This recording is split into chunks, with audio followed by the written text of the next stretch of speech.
Maqabbaa kan ilmaa kan hafuura qulqulluu waaqa tokko ameen.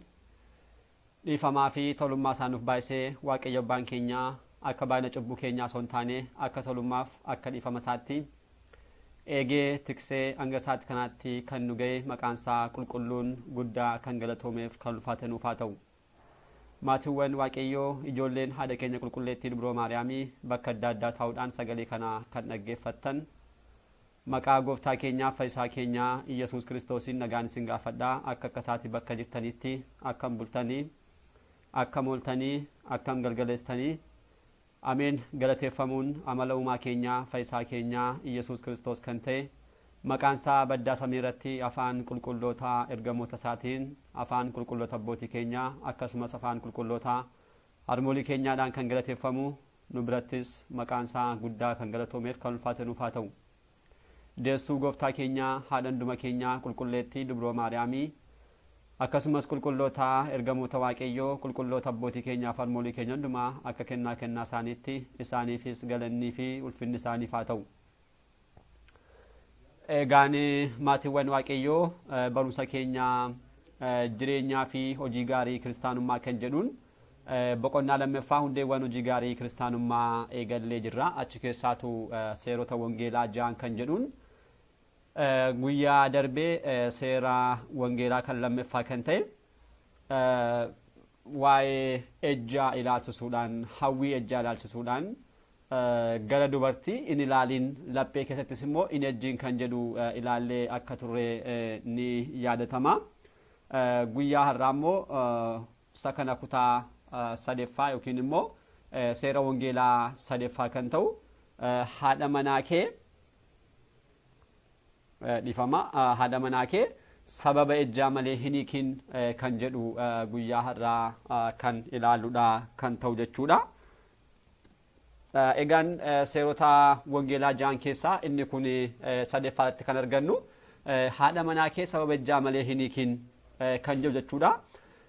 Caqasni guutuun isaa wangeela Maatiyuus boqonnaa 5 lakkoofsa 31 irraa kaanee hanga 32tti yommuu dubbisnu guutummaatti kan argannudha. As keessaadha inni kun citee kan ba'e.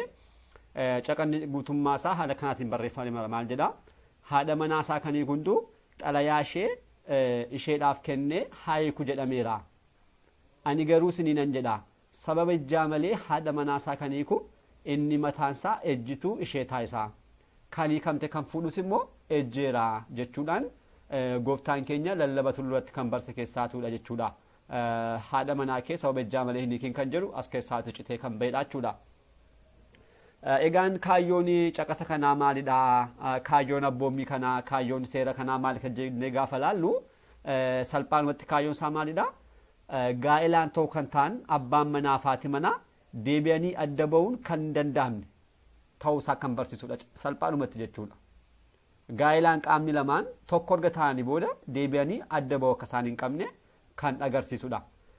Barumsa kanaan waa'ee gaa'ilaa gara fuulduraatti bal'inaan gaa'ila dura maal gochuu qabnu gaa'ilatti seenuu keenyaan dura jireenya akkamii erga kanaa gaa'ila yeroo hiriyyummaatti deebinu akkamitti hiriyaa filachuu qabnu kana booda gaa'ila gaaf jalqabnu gaa'ila akkamii ta'uu akka qabu erga sanaa booda gaa'ilaa boodas immoo jireenya akkamii ta'uu qabu guutummaatti waa'ee gaa'ilaa barumsa keenya boqonnaa 5ffaatiin gara fuulduraatti kan ilaallu ta'us hasitti garuu kallattiimaan haadha manaa kee hin hiikin jechuudhaan gooftaan keenya kan dubbate kana kallattiimaan itti seenuu keenyaan dura waa'ee gaa'ilaa waa tokko ilaaluun barbaachisaadha.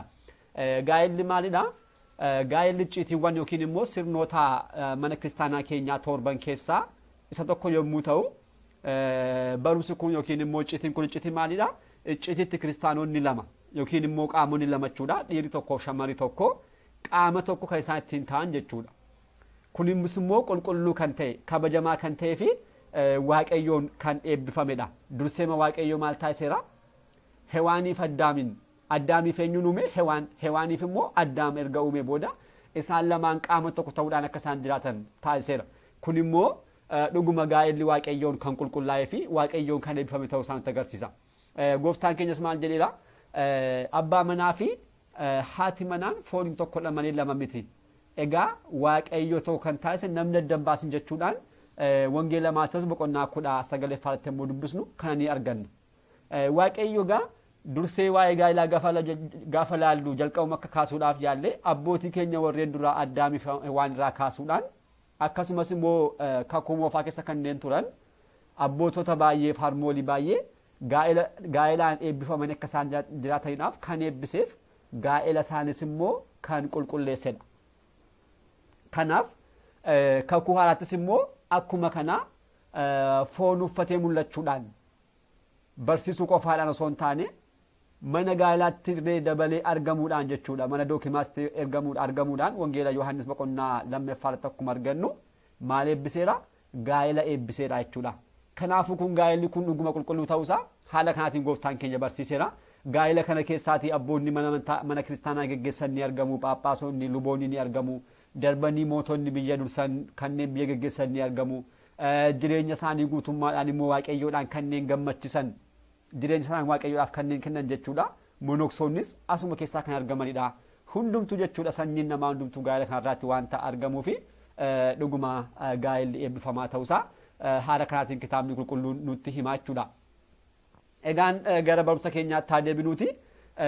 Gaa'elaan adda bahuun erga gaa'ela taasifanii booda adda bahuun kan danda'amu gooftaan keenya akka barsiisetti maal jedheera? Sababa ejjaa malee jedheera. Garuu immoo dursee maal jedhee? Dursee immoo namoota duraatiin akkas akka jedhame dhageessaniittu kan jedhus immoo caqasa jalqaba dubbisa irratti ni arganna. Dursee kan jedhame sun maal ture kan jedhu dursinee ilaalleetu gara kanaatti immoo ni deebina. Dursee kan jedhame waaqayyo karaa Musee seeranitti Israa'elotaaf kan kennee turee fi akkasumas immoo kitaaba Oriitiitti barreeffamee kan argamnudha. Kun iddoo kamitti barreeffameera? Seera keessa deebii boqonnaa 24 lakkoofsa 1ffaatti immoo dubbisnu ni arganna. Maal jedha? Namni tokko haadha manaa erga fuudhee booda waan nama saalfachiisu ishee irratti argee yoo itti gammaduu dadhabe barreeffamattiin ishee hiike barreesse harka isheetti isheefaa kennu. Mana isaa keessas immoo ishee baasu jechuudhaan dursee kun barreeffamee ni argama. Egaan barreeffamni kun dursee akkas kan jedhame kana gooftaan keenya maal taasise kan raawwate jechuudha. Gooftaan keenya dhufuusaa seerota Museef seerota Oriitii akkasumas immoo seerota raajotaa sana balleessuudhaaf osoo hin taane raawwachuudhaaf waan ta'eedhaaf guddisuudhaaf waan ta'eef isa kana haala kanaatiin guddiseera jechuudha. Ani garuu isiniin jedha maaliin taasisina? Haadha manaasaa sababa ejjaa malee kanii hundumtuu ni ejjechuudhaan dubbatee jechuudha gooftaan keenya. Egaan isa kana yeroo tokko gooftaan keenya waa'ee gaa'elaa yeroo barsiisu wangeelaa Maatiyos boqonnaa 19tti gaafa dubbisnu abbaa manaa fi haati manaa walii akka isaan hin qabne gonkumayyuu jedhee gooftaan keenya osoo barsiisu maal jedhanii Fariisonni seera Musee kana waanta beekaniidhaaf Museen caqasa kana nuuf barreesseera. Barreeffamattiin ishee hiiku isheef kennee ishee haa baasu ishee haa hiiku jedheera waan ta'eedhaaf ati garuu kan dubbatti kun immoo adda ta'e jechuudhaan gooftaa keenya yeroo isaan gaafatan gooftaan keenya akkas jechuun ture kan deebiseef maal jedhee Museen sababa jabina caphee keessaniidhaaf haadha manaa keessan akka hiiktaniidhaaf isinii fayyame durirraa kaasee garuu akkas hin turre ani garuu isiniinan jedha sababa ejjaa malee haadha manaasaa baasuudhaan haadha manaa biraa kan fuudhu hunduu ejja raawwate kan hiikamte kan fuudhus immoo akkuma kanaa ejjira jechuudhaan wangeelaa Maatiyos boqonnaa 19 lakkoofsa 5 kaasnee amma 9tti gaafa dubbisnu kana ni arganna. Kun maal jechuudha? Dursee seerri sun osoo hin kennaminiif dura karaa Musee saboota Israa'eliif seerri sun osoo hin kennaminiif dura namoonni wajjirraan gaa'ela taasifataniitu wajjirraan jiraachaa turan. Gaa'ela kana keessatti immoo sababoonni adda addaa yeroo isaan mul'atan walii kun akkanaatti waanta turreedhaaf maal taasisaa turanii namoonni egaa wal fuudhan erga wajjirraan yeroo muraasa turanii booda jibbi dhufuu danda'a. Akkasumas immoo wantoonni hin barbaachisne mul'achuu danda'u. Isaan kana gaafa argan maal taasisu haadha manaa isaanii hiikuurra wal ajjeesaa turan jechuudha. Maaliif walii kun waanta turreef maal taasisu dhoskaatti ni ajjeesu jechuudha. Haadha manaa isaanii ajjeesanii kan biraa fuudhuudhaaf waanta yaadaniif ajjeesanis immoo fuudhaa waanta turaniidhaaf waaqayyo maal taasise lubbuun haadha manaa namoota harka namoota dhiyootatti baduurra yoo walitti gammaduudhaa baatan yoo wanta nama qaanisu tokko yookiin immoo wanta ittiin gammadne tokko yoo isheetti arge barreesseef isheef laatee jaarsoliin gidduu seenuudhaan jechuudha. Kana irratti argeera waan ta'eedhaaf wajjirraan jiraachuu hin dandeenye jedhanii haala kanaatiin akka isaan gargar ba'aniif maal taasifameera? Seerri kun kennameera jechuudha. Kanaafuu kun rakkoo ejjaa qofa osoo hin taane rakkoowwan adda addaa mul'achuu danda'u. Walumaa galatti nama kan hin gammachiisne akkasumas immoo akka guyyaa har'aa keenyatti immoo yoo hiikne guyyaa har'aa shamarroonni fuula isaaniitti wantoota jirre wanta meeqa dibachuudhaan nama haaraa fakkaatu. Kana ilaaluudhaan namoonni maal taasisu ni gaa'ela godhatu. Booda yeroo rifeensa ishee gaafa ishee ofirraa kuttu rifeensa uumamaa osoo hin taane kan bitameetti hidhamu sana jechuudha. Deebitee fuula isheetti kan diddibamu sana gaafa ishee ofirraa baastu nama biraatti taate jechuudha. Innaa haala kanaa ta'u jarroonni sun walii kaa turan jechuudha. Kakuu haalaatti garuu kan taasifame gooftaan keenya maal jedhe namoota sanaadhaaf akkas jedhameera. Kan jedhame sun asitti maal ta'e jechuudha afeeraadha. Kakuu haalaatti kun hin jiru. Garuu yeroo sanatti maal taasifameera walajjeesuurra walii kanii jiraatan kan biraa fudhan jechuudhaan seerri kun sababa hammina isaaniidhaaf sababa jabina laphee isaaniidhaaf jechuudha. Nama majjeesuutti haadha manaa isaanii ajjeesuutti hamma ga'aniidhaaf sana hambisuudhaaf waaqayyo maal taasiseera seera sana isaaniif kennennaan ittiin jiraachaa turan jechuudha. Gooftaan keenya garuu kakuu maal jedhe sababa ejjaatiin alatti jechuudhaan immoo dubbate. Yeroo sanatti rakkoowwan akka jalqaba kaasne sun yoo mul'atan walii kun ni danda'ama ture. Guyyaa har'aa garuu kun sababa ta'uu hin danda'u. Walitti dhufeenya gidduu jiru keessatti yeroo erga gaa'elaa wajjiraan jiraachuu eegalanii booda qaamni namaa miidhamuu hin danda'a. Iji namaa, gurri namaa baduu hin danda'a. Miilli namaa baduu hin danda'a. Dhukkubni adda addaa dhufuu danda'a. Kun illee yoo dhufan illee maal ta'uu hin danda'amu adda ba'uun hin danda'amu. Sababa maaliitiin alatti? Sababa ejjaatiin alatti. Sababni ejjaa immoo maalidha? Kiristaanni tokko abbaa manaa fi haadha manaa ta'anii erga gaa'ela taasifatanii booda gonkuma adda ba'uun qabanii garuu sababni ejjaan yoo jiraate qofa adda ba'uu ni danda'u. Sababni ejjaa kun immoo dhuguma akka namoonni lama adda ba'an deebi'anii akka isaan gara duddubaatti deebi'aniidhaaf akka karaan banamu yookiin immoo akka eeyyamamu ta'eera jechuudha. Kanaafuu sababa ejjaatiin yoo mul'ate qofa namoonni lama deebi'anii maatiin tokko adda ba'uu danda'a jechuudha. Kun maal jechuudha jennee gaafa hiiknu fedhii ejjaan jechuudha. Abbaan manaa haati manaasaa osoo isheen lubbuudhaan jirtu ishee manatti dhiisuudhaan darbee shamarran biraa yookiin immoo haadha manaa nama biraa kan barbaadu yoo ta'e. Lammaffaa immoo haati manaa osoo abbaan manaa ishee jiru abbaa manaa ishee manatti dhiisuudhaan dabartee nama biraa bakkeetti kan barbaadu yoo ta'e ejja kan jedhamu jireenya isaanii keessatti osoo isaan akka isaan wajjirraan hin jiraanneedhaaf deebi'anis immoo karaa adda addaadhaan kennaawwan isaan argatan wanta balleessuudhaaf sababa kanaadhaan namoonni kun dudduuba deebi'anii adda ba'uu ni danda'u. Akka walii kaniidhaaf maal ta'e jechaadha eeyyamameera jechuudha. Garuu dursa hubatamuu kan qabu maalidha?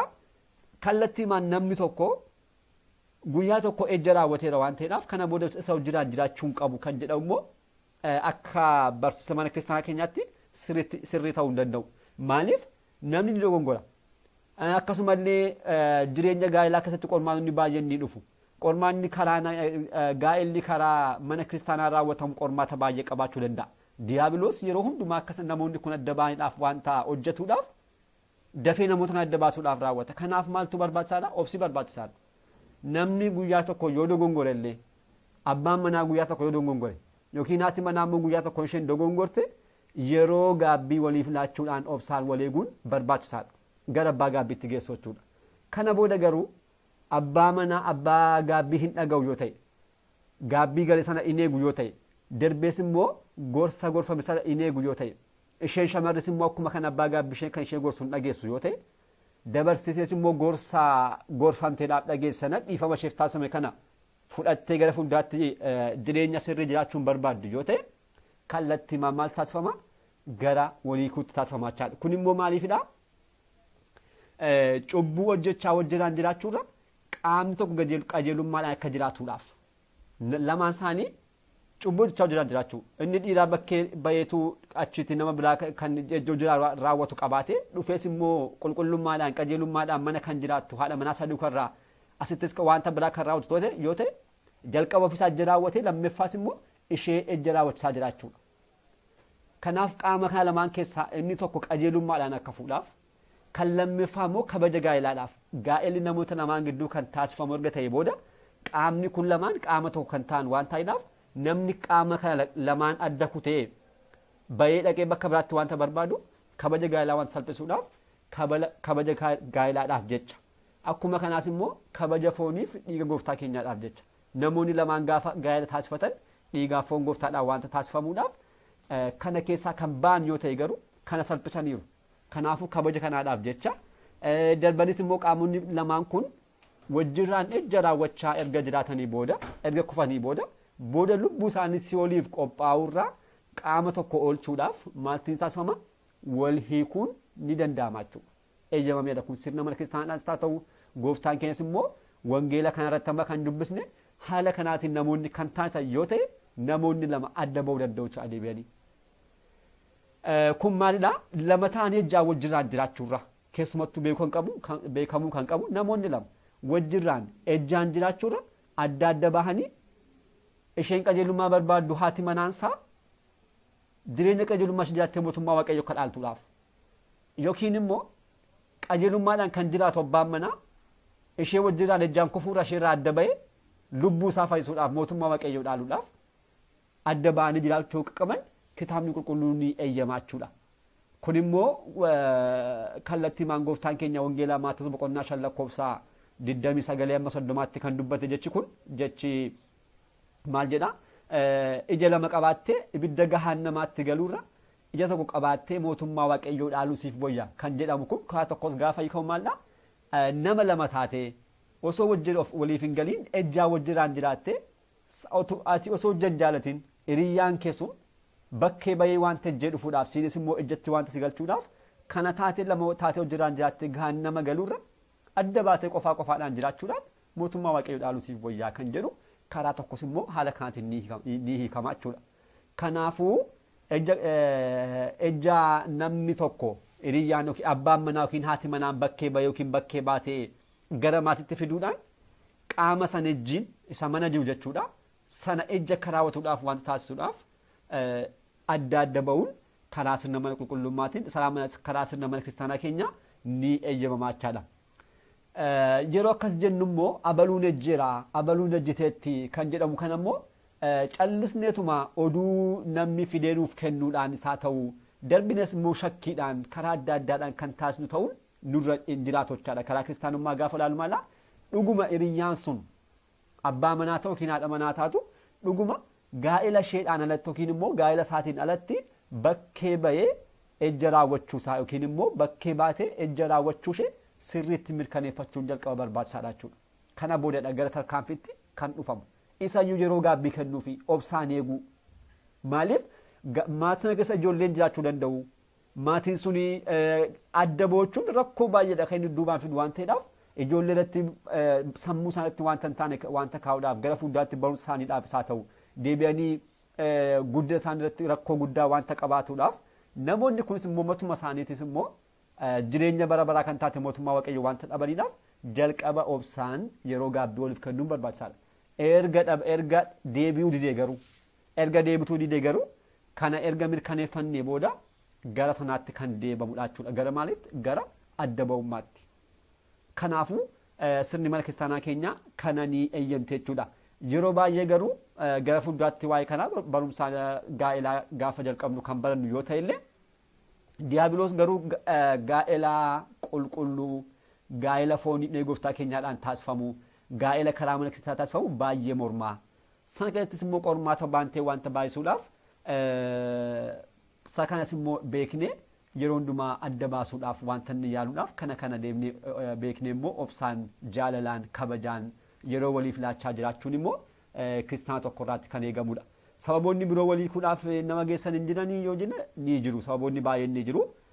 Bakka kanatti garuu kaasuun nu barbaachisu. Kun seerota wangeelaa ja'an keessaa kan sadeeffaa kan barachaa jirru waan ta'eedhaaf bal'inaan waa'ee gaa'elaa yeroo eegallu boqonnaa 5ffaa keessatti achitti sababoonni gaa'elaa akka namni hojjetaan irraa waliin taasisan deebi'anii erga gaa'ela taasifatanii boodas immoo kanneen nama adda baasuu danda'an akka sirna mana kiristaanaa keenyaaf akka kitaaba qulqulluutti kanneen dhorkaman akkasumas immoo nama adda baasu kanneen da'an baay'ooliin ni jiru. Isaaniin bakka sanatti kan ilaaluudha kan ta'u jechuudha. Kanarraa ammuma kanaatti kan barannedha. Abboommii yookiin immoo seera wangeelaa 4ffaa gonkuman kakatiin kan jedhuun kutaattaa nutti qabannee kan dhufnudha. Abbaa sagalichaa kan ta'e waaqayyo abbaa keenyaaf galannii fi ulfinni guddaan isaaf haa ta'u.